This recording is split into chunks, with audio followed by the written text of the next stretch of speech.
समय does. समय का एक स्टाइल है बात करने का। मुझे समय बहुत पसंद है। समय जेन्युइन। आज हम एक ऐसे इंसान की कहानी पर बात करेंगे जिसने ये साबित किया कि जिंदगी में आई गिरावट कभी भी हमेशा के लिए नहीं होती।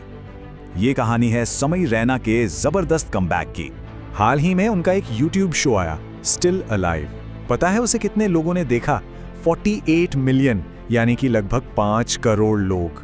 इस एक वीडियो ने पूरे इंटरनेट पर तहलका मचा दिया है और यही बात इस कहानी को सबसे अलग बनाती है।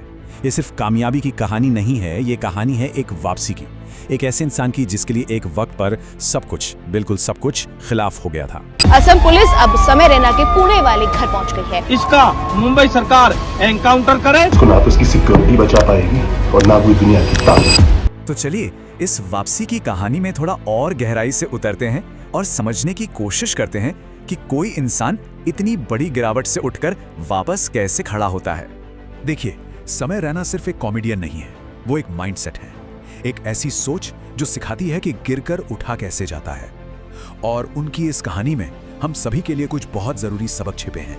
लेकिन इस शानदार वापसी को ठीक से समझने के लिए हमें पहले उस मुश्किल दौर को समझना होगा जब हालात पूरी तरह से उनके खिलाफ थे। Mumbai police has filed complaints FIR comedian समय रैना।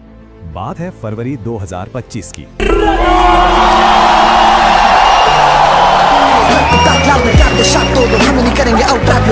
समय Raina is unbelievable. This man is a Rockstar. एक टीवी शो था इंडियाज गॉट टैलेंट। उसके एक एपिसोड में एक बयान पर ऐसा बवाल मचा कि पूरे देश में जैसे एक भूचाल आ गया।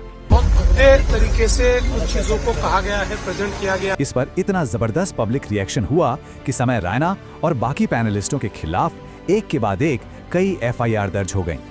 अब सोचिए इस पब्लिक प्रेशर का पर्सनल लेवल पे क्या असर पड़ा होगा। ये उनकी कही एक बात से साफ पता चलता है। Would you join in once and stop it forever?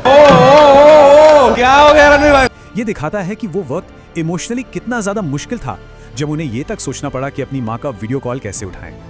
अब जो बात इस कहानी को सबसे ज्यादा दिलचस्प बनाती है वो ये है कि इस मुश्किल दौर से उभरकर समय ने एक शानदार वापसी की और उनकी इस यात्रा से हम सभी के लिए 5 बहुत जरूरी सबक मिलते हैं। ये 5 सबक हैं: ह्यूमर को एक ढाल की तरह इस्तेमाल करना, आलोचना को एक मजबूत नींव बनाना, असली बने रहना, किसी विवाद को एक टर्निंग पॉइंट में बदलना और ये समझना कि टैलेंट कभी बर्बाद नहीं होता। चलिए एक एक करके इन्हें समझते हैं। पहला सबक, समय की सबसे बड़ी ताकत है उनका ह्यूमर। लेकिन ये सिर्फ लोगों को हंसाने का हुनर नहीं है, ये एक ढाल है, एक सोच है और मुश्किल समय में टिके रहने का एक जरिया है। सीधी सी बात है, जब कोई इंसान खुद पर हंसना सीख जाता है ना, तो दुनिया की हंसी उसे चोट नहीं पहुंचा सकती। दूसरा सबक है आलोचना का सामना करना। देखिए, एक कमजोर मानसिकता वाला इंसान दूसरों पर दोष डालता है, जबकि एक मजबूत मानसिकता वाला इंसान आलोचना को सुनता है ताकि वो खुद को बेहतर बना सके। बात आलोचना से डरने की नहीं है, बल्कि उसे समझने की है। हर आलोचना हमें तोड़ने के लिए नहीं आती, कुछ हमें और बेहतर बनाने के लिए आती है। तीसरा सबक, प्रामाणिकता, यानी असली बने रहना। समय की सबसे बड़ी ताकतों में से एक है उनका असली होना। कोई बनावटीपन नहीं, कोई दिखावा नहीं, वो जैसे हैं वैसे ही सबके सामने आते हैं और यही चीज़ उन्हें लोगों से जोड़ती है, क्योंकि लोग परफेक्शन से नहीं बल्कि असलियत से कनेक्ट करते हैं। अब आते हैं चौथे सबक पर, और ये एक बहुत ही ज़रूरी सवाल है। क्या कोई विवाद किसी की जिंदगी का फुल स्टॉप है या एक टर्निंग पॉइंट? और इसका जवाब यह है कि कोई विवाद किसी को परिभाषित नहीं करता, बल्कि उस पर दी गई प्रतिक्रिया परिभाषित करती है।